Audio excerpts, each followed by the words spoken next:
so daunting. But there are some very good friends here, so I'm hoping that you will bear with me. And of course, I give most of my lectures in this lecture theatre, and so I feel quite at home. Indeed, I was lecturing in here last night to 220 first-year international students, and I hope you at the back behave better than they did. It was a bit noisy.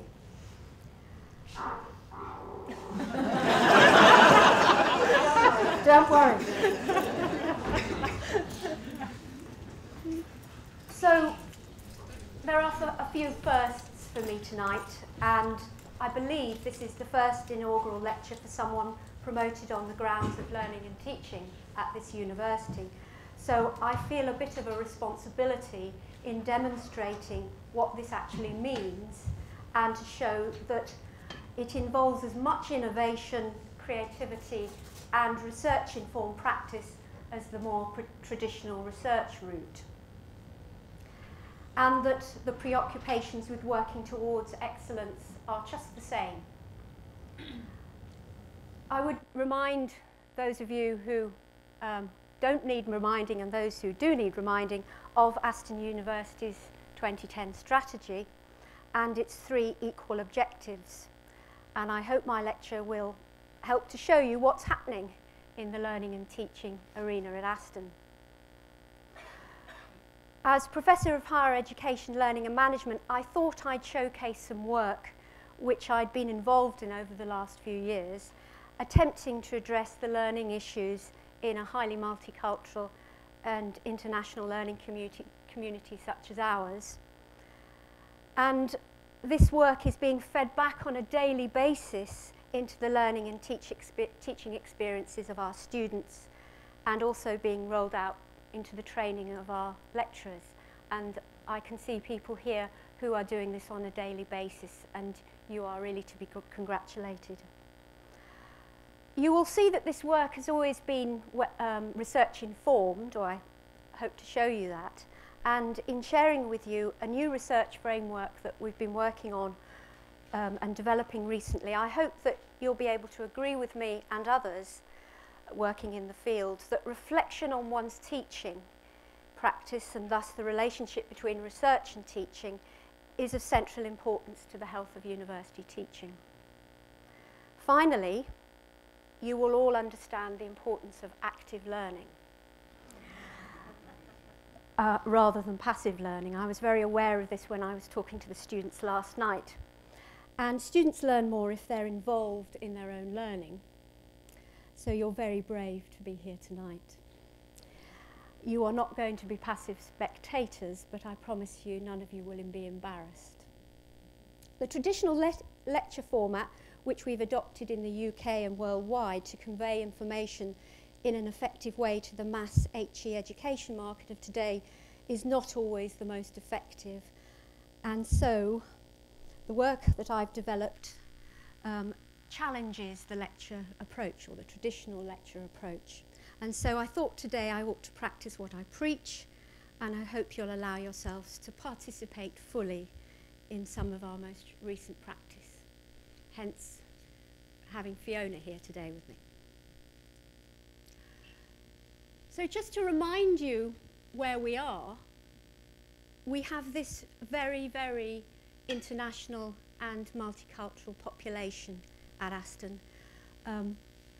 About 2,150 overseas students from 100 countries, and I think I have a slide here which gives a sense of some of the diversity. This is just the top 15 countries, but it is really just a snapshot.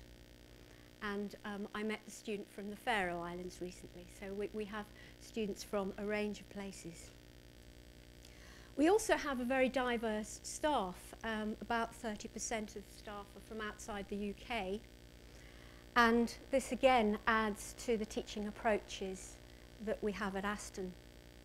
And we have, because of our situation in Birmingham, a range of students from different backgrounds, but who come from the UK, or at least in first or generation.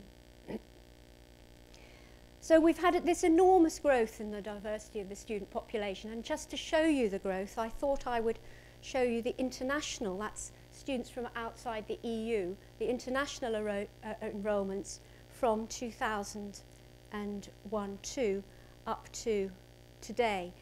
It is up to today. In fact, I think it's probably grown a little bit in the last 3 days because we're still enrolling international students, and I think that that last column will move up to at least meet the column of the year before. So we have quite a challenge and we have quite an opportunity.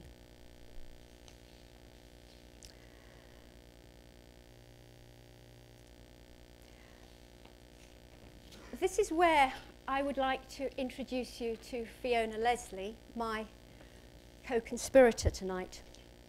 I've been working with Fiona and her fellow director Chris Higgins for about 3 years, and they lead the MAP Consortium, which I've given you a quote from their website, works on pioneering work in the fields of performance, creative development, education and training.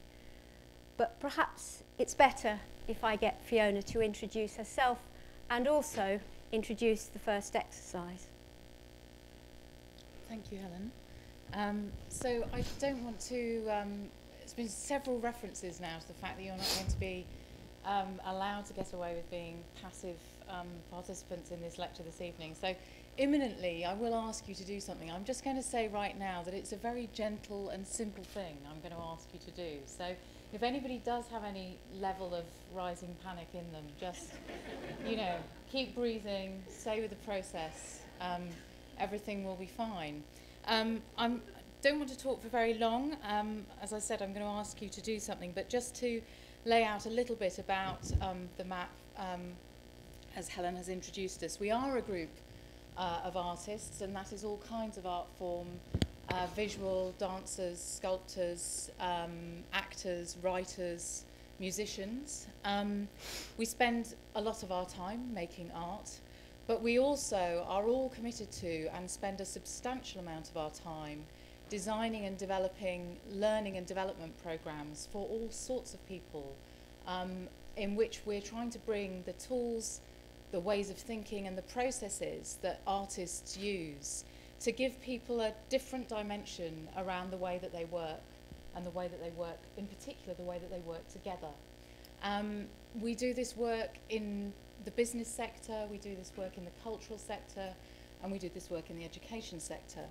I would say our partnership with Aston is certainly unique in its position in terms of our work in the education sector, in terms of an ongoing commitment to developing and building practice together. So we're delighted to be part of that. You will probably have seen, some of you, those of you that came a little later won't have seen them, but the images as you came in of students taking part in this work, which might have alarmed you about what might happen to you in a moment. Many of them were being extremely ambitious and taking great risks with what they were achieving within those sessions. Usually the work that we do takes place at a minimum for about an hour and a half, usually for a day. So excuse me for just being able to, within this evening's lecture, only give you a flavour of the approach. You'll also have noticed that we usually have no furniture in the room. We decided not to dismantle the lecture theatre this evening, try not to get into too much trouble with anybody in the university. So you are going to be able to stay exactly where you are to do this exercise. But the reason that we often move the furniture is to try and create an environment in which there are no barriers. And for us, that would be a rehearsal space or a studio space. And the thing that's very important in those creative spaces is that there is no right and there is no wrong. So I recognise that that might be difficult to take on board for many people who are spending their whole lives trying to get certain things exactly right, but just embrace that idea of really allowing yourself just to respond very naturally to the task. So if I could just invite Helen just to put the picture up. So it's a lovely thing for you to do here. You get to look at a little picture for a while, and I'm going to invite you to use this to have a conversation with somebody next to you. So I'd like you to think about yourself. I'm not going to ask you to identify the painter or to know anything about where this painting's been stolen from for the purposes of this lecture. It's a very simple thing. I'd like you to think about yourself as a learner.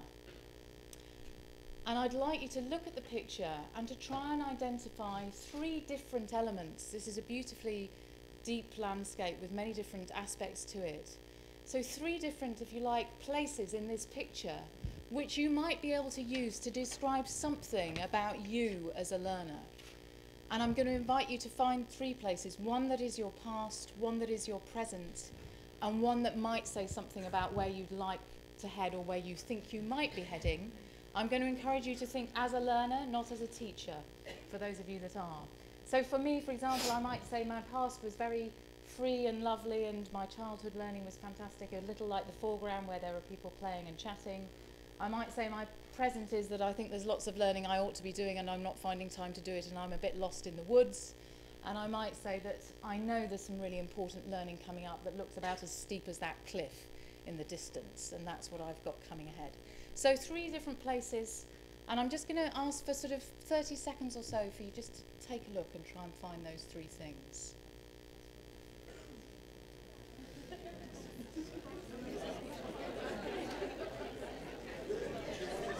No. So just for a moment.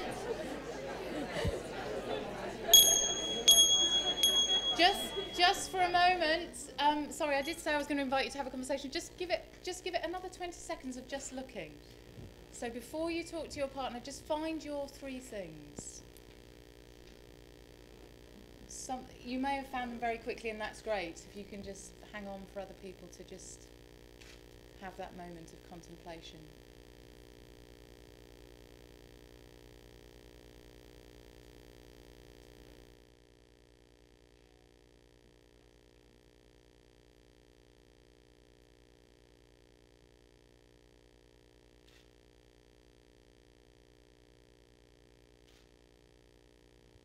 Lovely. And if you could then in your own time now just turn to somebody near you. If you're not near somebody, make that effort, get into conversation with somebody. Lovely. I can see a conversation that might happen there.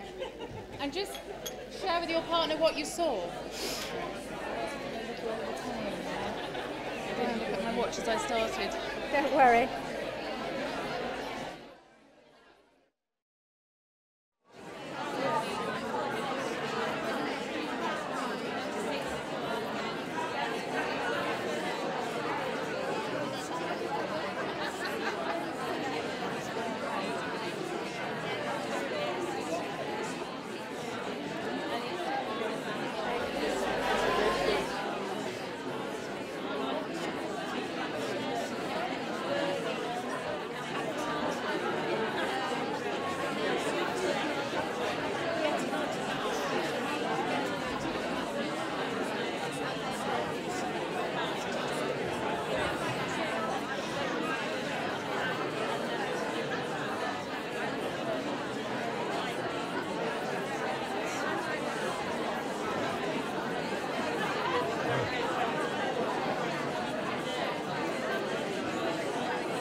Lovely. Thank you very much for doing that. I'm sorry if I've cut people off short. I'm aware that we're a little bit tight for time this evening.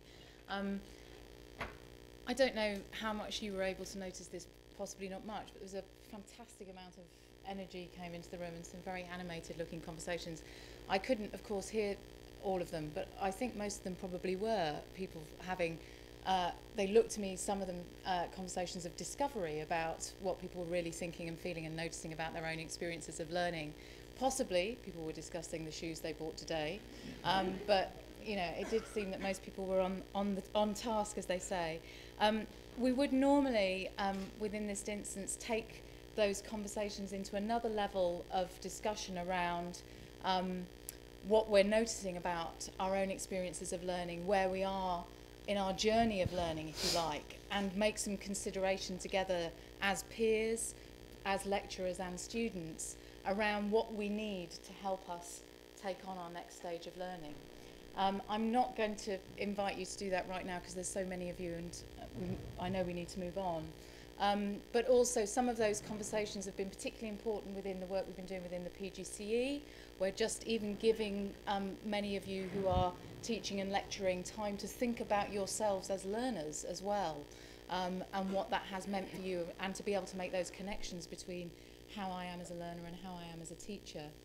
Also within those conversations happening within very mixed groups, culturally mixed groups, a lot of observations around where are we the same and where are we different about how we learn and about what learning means to us. And of course those things can be very culturally inflected. And so taking that understanding of each other's difference and building towards having a shared sense of values and approach to our way of learning. And I'm just going to leave you not to answer back, although I'm definitely going to give you a chance to answer back later, so you know, hang on for that. But just to think about whether, I'm particularly interested in whether if I'd invited you to have a conversation about your experience of learning, whether you would have identified the same things that you identified as a result of working with a piece of visual art as a stimulus. Whether perhaps by having an unexpected stimulus, we might have uncovered something that we wouldn't have uncovered had we not had that stimulus, or perhaps spoke about it in quite the way that we did as a result of having that stimulus. So I'll just leave those two thoughts. Well, now you're all warmed up, and to show that this really is a proper lecture, we'll move on. And I thought that I ought to talk a bit about the journey that I'd been on in moving towards the research I've been doing and the teaching practice I've been doing.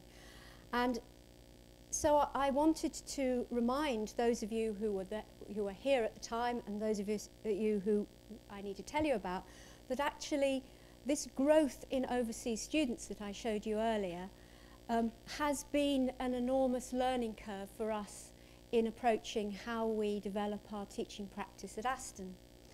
And I can remember the first time 5 overseas students arrived in the undergraduate programme in the business school, and I thought, oh, they're overseas, so they must be the same, and I put them in a group together, separate from the home students, and then I spent the rest of the year trying to sort out the dysfunctional activities of the Greeks, the Hong Kong and the Malaysian participants, and wondering why I'd had this issue.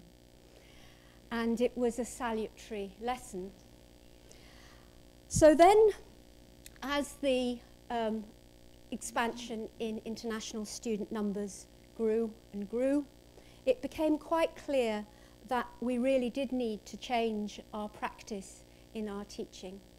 And you'll see some of the research that goes behind that in a bit. And so we started developing, we got some research money to develop a specialist first-year module for international students, not trying to change their ways of learning, but trying to help them to integrate into the UK learning experience. And we developed the module Specialist Business Skills for International Students, which I have the pleasure, it really is a pleasure, of teaching every Monday night this term. I think there are a few students here from that group. And in this module, it was looking at how it began to get me to think about how I regard learning and how I might change my views on learning.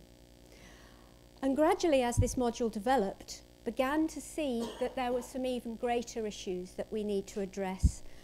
And it was about the performance of international students compared with home students. And I'll just show you a slide here.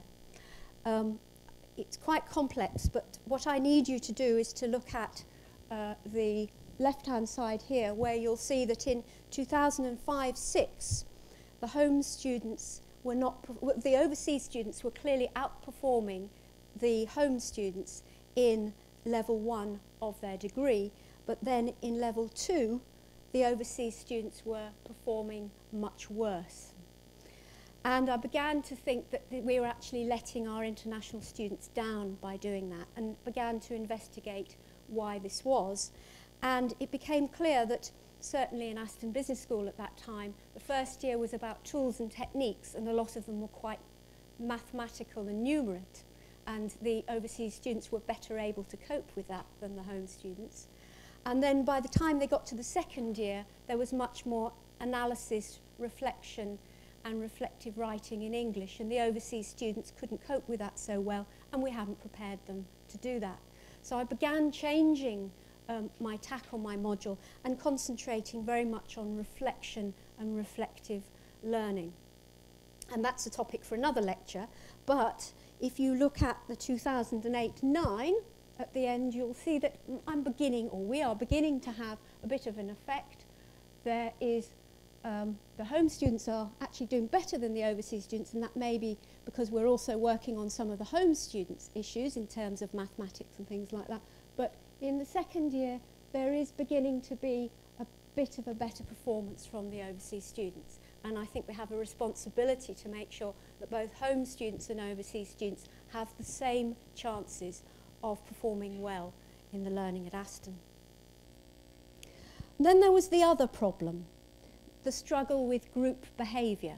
I can see people, many people have this experience. I was giving a lecture yesterday where I gave some case studies, and my favourite case study is a group of 5 students. There are 2 very strong home students. They got firsts in their first year, and they think they're good. And they're activist learners, and they're in a group with some quieter theorists, reflectors, and they take over the group, and they don't allow the quieter, the people they assume are not so clever, to do the work in the group. And I began to actually be very embarrassed, more than embarrassed, disgusted by the behaviour of some of the students in this group work, and thought that we needed to address this in a slightly different way. So you'll see that when I come to the theoretical framework that I've been developing, I have that in mind as well.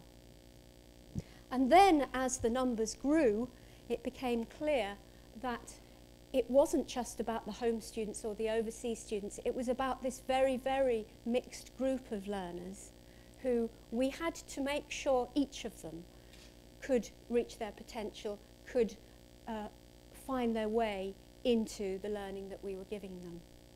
And that's where I started working on the research that I'm going to show today.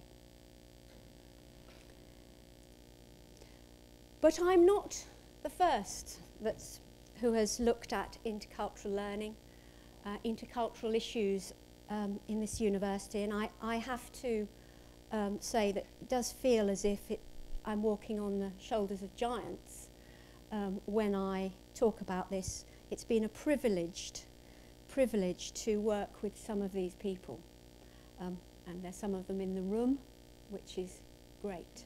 So we have, for example, Professor Pawan Budwa, whose work is internationally known for introduction of HRM practices from the foreign parent company to locally adapted practices in other countries. And what he's shown is that it's no good as a parent company just going into another market and just saying, right, HR practices are like this in the parent company, this is how it's going to run. You've got to adapt them to the local practices. And then there's also the work of Professor Robin Martin, who has done some very interesting work on how important minorities are in groups, for example. So if you are all one monoculture in a group, you may get on well and you may finish the task, but your ability to actually get further will be greater if you've got someone who all the time is saying, but we disagree with you. So actually, by having minority influence leads to stronger attitudes And this has been very important in some of the work that we've been doing generally at Aston. And then there's Professor Michael West, whose work has been on the diversity of knowledge and skills as a predictor of innovation. So again, if you have a more diverse makeup of your group, you are more likely to be innovative and creative in what you do. And this is terribly, terribly important for the learning experience that we have for students here. And just this week I was sent some really interesting work which says that if you've lived abroad, you're likely to be more creative. And we really need to tap that. And I shall be going to see my colleagues in languages and social sciences and working with them on this, because it's a lovely piece of work. They got students to draw aliens, and the more imaginative the aliens were, they were able to see that they were for people who'd lived abroad. And then there's the work of Professors Van Dijk and Brodbeck, who sadly have gone back to Germany, but luckily we're left with Dr. Yves Guillaume, who is a wonderful colleague, and what they have been working on is, with our own postgraduate students, showing the positive effects of diversity by making sure that the groups are set up in the most desirable way. And what they found is that not only these diverse groups perform better at groups, but some really exciting work about that as individuals, the participants are able to achieve better results. So I'm very proud to come in a long tradition after these people. So just a little bit about the research framework that I've been developing particularly over the last year. I had a chat with my research mentor, and he said, if you can develop, you're doing all these things, but you need to develop a really sound model that will explain this. And I think I've done that. But I'm ready for these famous people I mentioned before to pick it apart. What's really, again, a great pleasure is the first part of the theoretical model is based on the work of Gina Eckhart, who was one of our PhD students here and who's, again, been very influential on the work here. And she did a very, very beautiful, neat piece of work while she was here using developmental learning theories, which proved without doubt what we all know is that the more cultural experiences you have, the better you're able to deal with intercultural and international experiences. I can see a lot of people nodding. And her work was really very neat, and it showed a very, very strong incremental change. And this included students who studied a language, students who had been on placement abroad, students who had spent longer periods of time abroad, people who had lived in another country, for example. And I think this is really, really important for addressing the issues that I mentioned before about our home students, because we often think of intercultural learning about changing the learning of international students, but actually our home students in the UK have quite a deficit in this area. And we have evidence of this through the Big Brother episode. Jade Goody saying things like, things through ignorance about her colleagues from other countries when she was in the Big Brother house. She didn't know any better. She had not had enough cultural experiences in Hertzfeldt's terms. So one of the things that it became clear as I was working with the mixed groups of students in the business school is that we owed it to the home students to work with them and to increase their cultural experiences as much as the international students.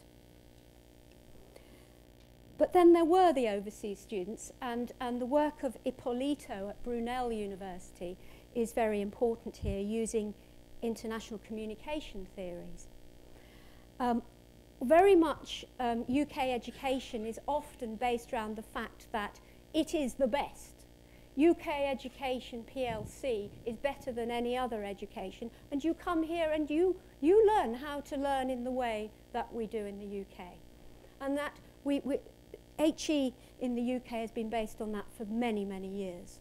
But of course, that really is not what you do when you've got these mixed groups who you want to achieve to the same extent. And actually, to have this deficit model is, well, it's very embarrassing to say the least. And so what Ippolito says is that you can use the background of the international students just as if they were as positive and as useful as the UK students. In fact, you can use them to help the home students build up some of this cultural capital that they're missing. And you can add a great deal of diversity in the classroom. And then, but even that is not enough, because you've got the home students still separated from the international students. So what I've been trying to do is find someone who has gone a bit further, and so that we can have a learning approach which has no stereotyping at all. And the work of Welikalia and Watson at the Institute of Education in London was a godsend when it came out in 2008. And they're using discourse theories, storytelling. So what you do is we all come with our own story, and it's a combination of our birth and our education and our experience. And even if we come from the same country or the same ethnic group, we will have a different story. So when you're devising learning, you need to think about the fact that you've got these people with a great number of stories, and you have to find methods of learning which will allow people to draw up the stories, just in the way that you were doing with the picture earlier.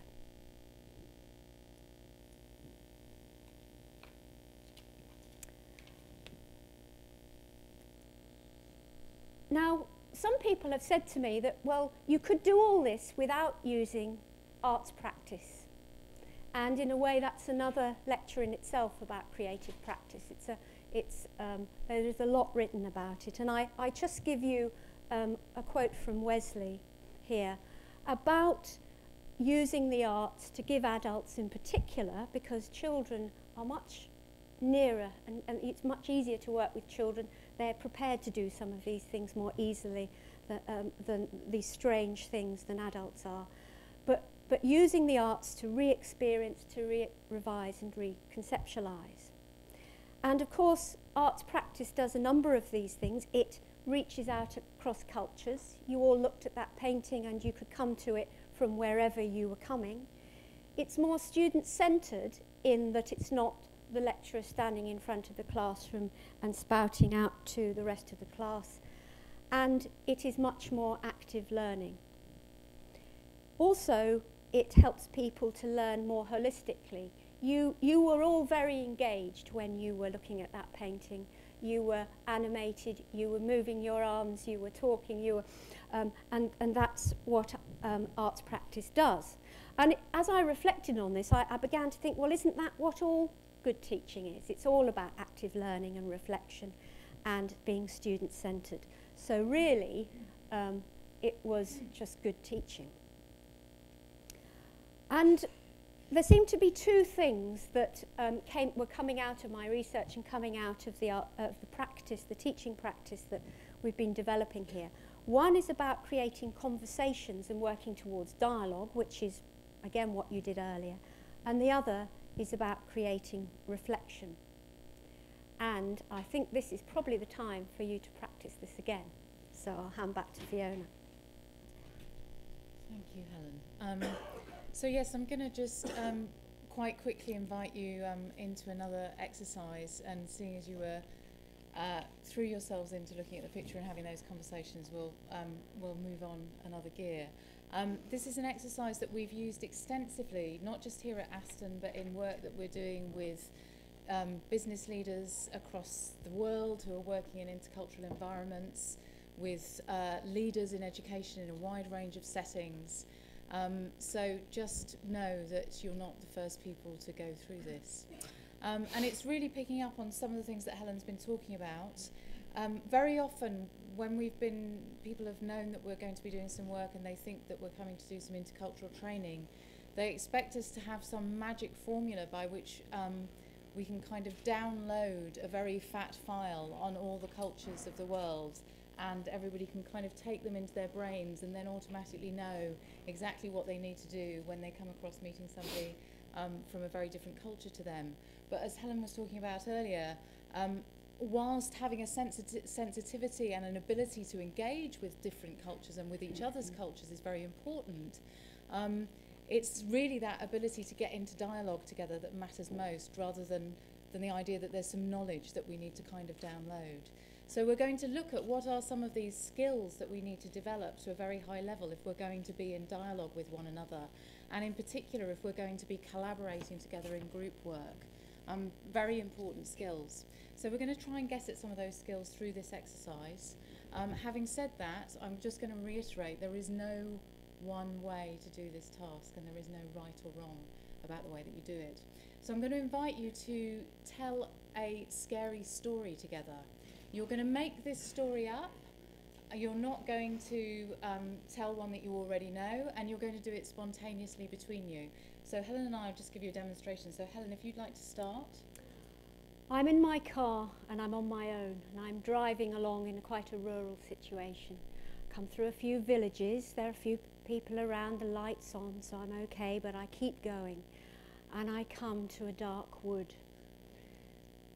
And I don't remember what happened next. Well, what happened next was I was approaching the dark wood, and just as my car was coming towards it, I heard it do that sort of horrible thing where it kind of went and my car broke down. And I thought, oh my goodness, I'm on the edge of a dark wood and my car has broken down.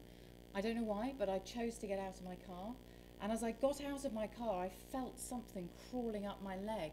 It was like a hand creeping up towards me.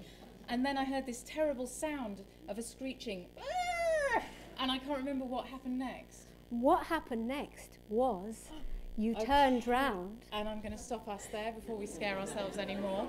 So just very simple things to know, that the two phrases are, when you decide to pass the story over, you say, I can't remember what happened next. You'll probably be quite glad about that moment.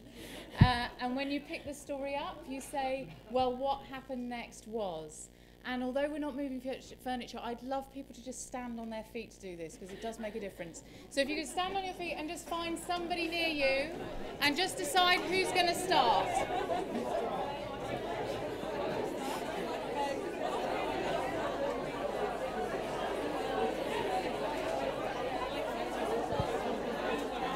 He's got to go to the dentist.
opportunity to have a conversation with each other about what that was like to try and do. But I'm going to just take a risk and ask for a few comments straight away, if possible. I'm particularly interested, although of course I am interested to hear what people's stories were and to make some submissions to Hollywood. I'm more interested to hear about what it was like to try and create that story together, and in particular what happened for you around handing it over and receiving it. So I'd just like to invite any observations about that. Yeah, lovely. So the first thing that we did, we started off with a sort of typical film scenario of the phone and it's ringing, and next we did with like all the similar sort of like horror stories and films that have come on. So we ended up linking it to things like Scream and Hostel, and all these things started linking to our minds, and then you get blockages because you're trying to move away from that. So right. Okay. So there's lots that I could say in response to that. I mean, something first of all, you know, just recognise the cultural influences that are in our imaginations that we're all carrying. I had this experience of doing this exercise once with a student here who was from Kuala Lumpur, and he had a whole load of stuff going on that I just wasn't in my cultural reference at all, but somehow we managed to kind of weave them together. But also very interesting, that comment of that then when you kind of panic that you're not being creative enough, you're using somebody else's ideas, so it becomes harder. Just as a gift back to you, that one of the best quotes there is around about creativity is that the greatest barrier to creativity is the pressure to be original, and actually many of the best ideas are stolen, so well done. Yeah, lovely. And it's most probably very hard, because you're going to need to pick up elements of what that person said, and if that person's hard for you to understand because of whatever reason, it's noisy or they speak differently from how you might speak, you have to really switch on your attention and listen very hard. Great, lovely, fantastic. I'm sure lots of people nodding there. So that sort of mechanism within the task that means that you really have to do the thing that intellectually you know is the right thing to do, which is that kind of focused, active listening. Really great to step inside what that is. I mean, again, with more time, I might invite you to have another go and to think about, well, how was I listening actually that time? Oh, I was just waiting for a bit where I could get hold of it. I'm going to really try and, you know, just listen this time and see how much I can trust myself to respond what comes back. So thank you for that. Yes? It's listening, it's engaging with the body language of the other person and the eye contact. Great, lovely. I mean, again, looking at the way that people were, the quality of engagement between people in the task, even though it may have seemed like quite a frivolous thing to be asking people to do, was very high. So again, in terms of, you know, group working that Helen's talking about in building a learning environment, and I'm sure many of you are either in or leading or guiding, you know, learning groups with, you know, high pressure tasks with real differences in there. How can, you know, we build the skills of kind of respect and listening and engaging with each other's not just each other's opinions but imaginations in this way. And finally, just to sort of offer back that one of the really important things to recognise about it is there is no way that you as an individual would have come up with this story had you not been with this partner. So it's a kind of very immediate, perhaps you would never have wanted to own up to having come up with it, but you know, it's that sense of, you know, we are more than the sum of our parts when we throw those, throw our what we have as individuals together into the mix. It's astonishing what can be created. So thank you very much for engaging. Thank you. So you can relax now. We're not going to ask you to do anything else. I thought I ought to say a little bit about what we've done at Aston with the map. Said we'd started in 2007, and in 2007-8 we did something very daring and cancelled final year lectures for a day, and we got 450 students into the guild and got them to do lots of interesting things, some of which you've seen on the screen earlier. And it was a brilliant experience, although the final years were somewhat taken aback that we had wasted a final year day when they could have been doing accounting lectures and things like that, and hadn't quite understood that it was helping them. And then we decided that maybe we'd start with the first years, and last year we did a similar sort of exercise where we had Intercultural Awareness Week, and we had 600 first years, each having 2 hours of workshops of a range of very exciting things, and some of the artifacts that they produced during that are outside where the tea and coffee was to begin with.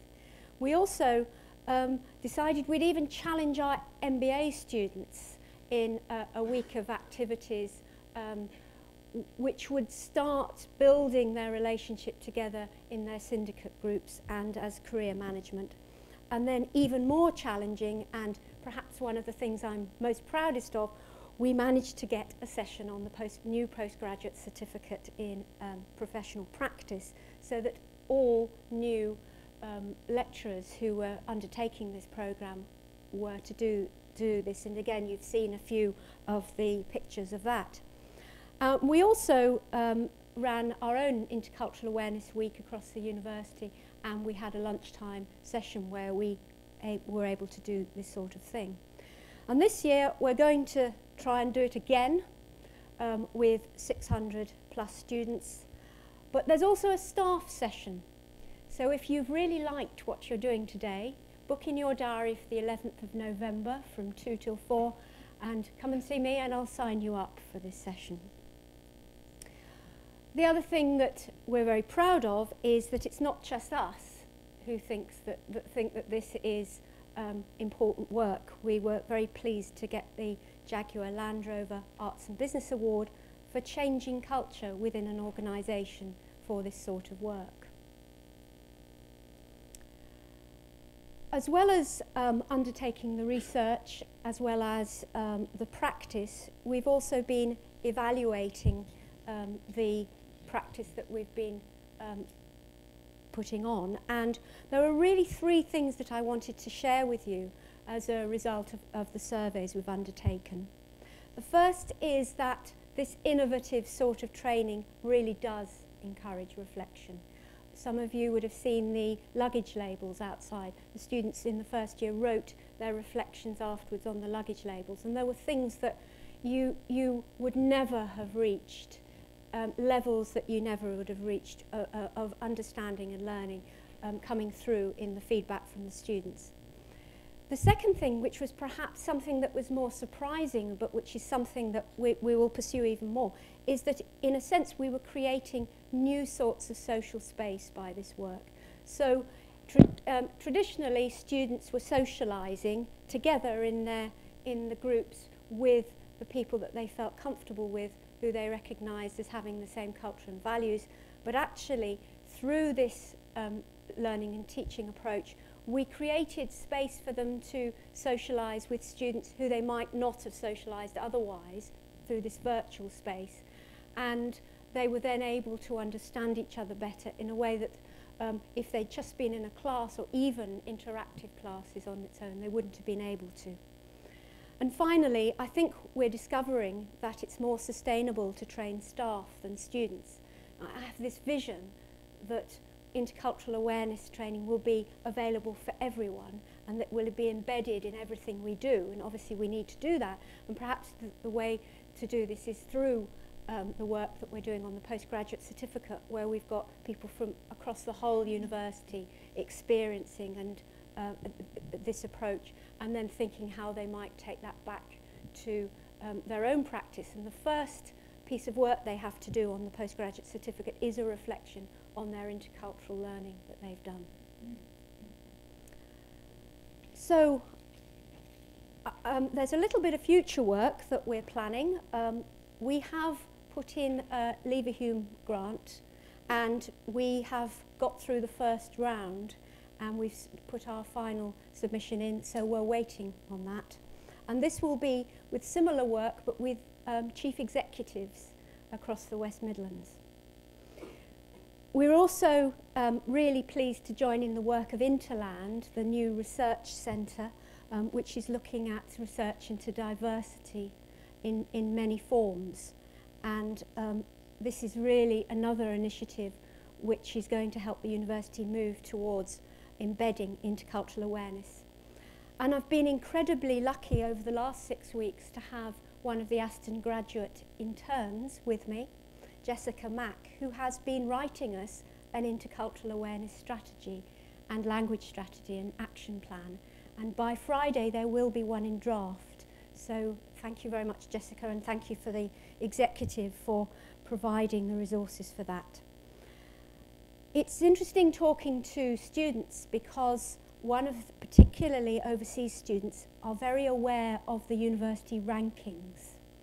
And I've been talking about embedding practice, but actually there's also the tangible way of making sure that some of this is recognised elsewhere. And some of this work is really, this inspirational teaching that a number of people are doing, is beginning to work its way into the rankings and helping us to be recognised internationally. It's also leading to a new sort of learning where it's not just me talking to you like now, but more in the sense of the way that Fiona and I have learnt, have been working with you today, and a sense of greater responsibility for all learners. And I think we need to do that in whatever we teach. And finally, I think we really are moving towards having all the parts in place for becoming a centre of excellence in intercultural learning and intercultural awareness. There are lots of people across the university who are doing this. And I'd like to end by offering you two things. If you want the academic approach, there is a bibliography, but I'd also like you to listen to some of the participants of the work we've been doing and hear in their own voices how they feel about it. And it's a mixture of people who were just recounting their experiences and some people who are reading out some of the survey results that we got, and some of them are staff and some of them are students. So if I can get the technology to work, which I think I can. I think the best aspect of the training was the way we were all involved in exercises which highlighted intercultural differences within the group. I just think it made me more open to empathising with others and examining my own views. Although it is just a small game, I found people from different places have different thinking. Well, it's quite hard because you get all the people who like their work done in different ways. I believe that the training will help me communicate with intercultural students and will also help me to realise the variety of student needs. Because everyone like approaches things in different angles, so you've got to respect them and work together. The perception exercise forced me to consider how my background and experience moulded the way I see things. Once you find out that there's so much to learn about other people, you want to get out there and speak to them more. Aston offer many opportunities. It's good to work with other people. Increasing confidence. I'm always going to question what I think I'm seeing in the future. The fact that training was held off-site helped build a close community of learning. Being better able to understand how the same notion of cultural issue is perceived by people from different cultures. When I first went to one of the trainings, everyone was sat around the table, not a word spoken between them. And then just through like a bit of encouragement from the staff and whoever was helping that session, everyone starts talking to each other. By the end of the session, everyone wants to know about each other and they swap numbers. The training encouraged deep reflection on the nature of cultural diversity and its effects on learning and teaching experience. From the intercultural awareness session, even after sitting 1 hour with a group of girls from Saudi Arabia, I noticed myself being more meek and gentle and generally more ladylike. The freedom with which we could express and share our thoughts with other participants. Coming to Aston where there's such a diverse population is great. You learn a lot from other people, you learn about yourself. And I would like to end by thanking some people who really helped me with this lecture. I'd like to thank Arts and Business, Nadia's here tonight, and Fiona, thank you very much. To Joe and Selena, who have done a lot of work behind the scenes, and particularly to Catherine Foster, who got me over my phobia of technology to do this lecture. Thank you very much indeed.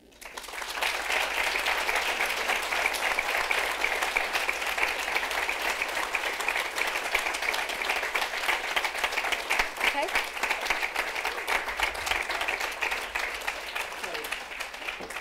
Good evening. For those of you who don't know me, my name is Mike West. I'm the Executive Dean of Aston Business School. And it's a real inspiration to work with Helen and, of course, with the MAP consortium as well. I think that the biggest challenge that faces us as a species is learning to work together across cultural boundaries to deal with the problems which face the whole world.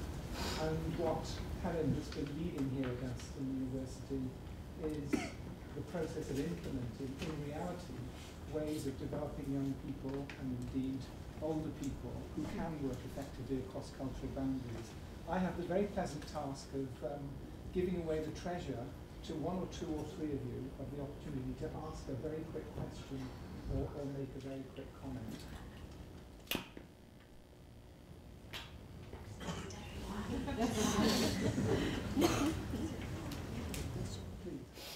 I just wondered what you think about this feeding down to pre-higher education settings, like schools and colleges, whether you know of any initiatives in that sort of area. There is a lot of work in that area, and in fact a lot of this creative practice has actually been used more in pre-higher education than in higher education. I'm not one of these people who can quote all these journal papers, but if you are interested, let me know and I'll send you some of the background literature, because a lot of it is in pre-higher education, because much more receptive to it. Done any work with people who have disabilities? It feels as if it could be a really interesting way to approach mixed groups of that kind. Again, there is quite a lot of work on that, but yes, we have a very multicultural, very international and a very diverse population in many ways, and certainly the work that we've done with the students, there have been students with physical special needs and other special needs, and it's been a shared language. I think what's coming out from Helen's work and the work of others in Aston is that when people value difference in group settings, then you get much more creativity and much more productivity. It's somehow creating that attitude of valuing the difference between people. Any other questions, please? Yes, I wondered if you've been able to relate that to our general higher education issue about achievement and retention for minority ethnic students from the UK. Well, one of the, when I did the first survey, I had a much more complicated survey, and I wanted to actually look at the performance of individual students, particularly in different groups. But I didn't get ethical approval for it. So I'm trying again this year, and I do think that that is something that could really help us if we could actually see whether there are any interventions that would be particularly useful for certain groups of learners. And I'm working with some of my colleagues I mentioned earlier on developing exactly that, because at the moment I haven't got the data to do it, but I'm sure you're right. And I think what's really inspiring about the work that Helen's been doing in the MAP consortium is around how can we create environments and learning processes which enable everybody to maximise their potential. And it's just fabulous to watch and be a part of. So you have the pleasure of the last question. Just wondering if you ever thought of extending this so that you working with a group of staff at the university, including the Vice-Chancellor and including cleaners and security staff and everybody in between. Well, I've done it with the University Council. I used some of there are some cards which are produced by the Centre for Creative Leadership, and I was asked to facilitate a breakout group with the University Council, and they indulged me and let me use these cards, and I think we got further on in the discussion than we would have done. But I've also got this offer on the table, which is that any of you who want to join us on the 11th of November from 2 to 4 can come and experience it. Because we did do a staff session 2 years ago. There are some very embarrassing pictures of me doing these, which I decided not to share tonight. But we got a great deal out of it. So you could come and join us, David, if you wanted. I'm going to put an end to the questions because Helen and Fiona have been on their feet for a very long time, and there's an opportunity to ask questions later, so I might like to hand across to the Vice Chancellor.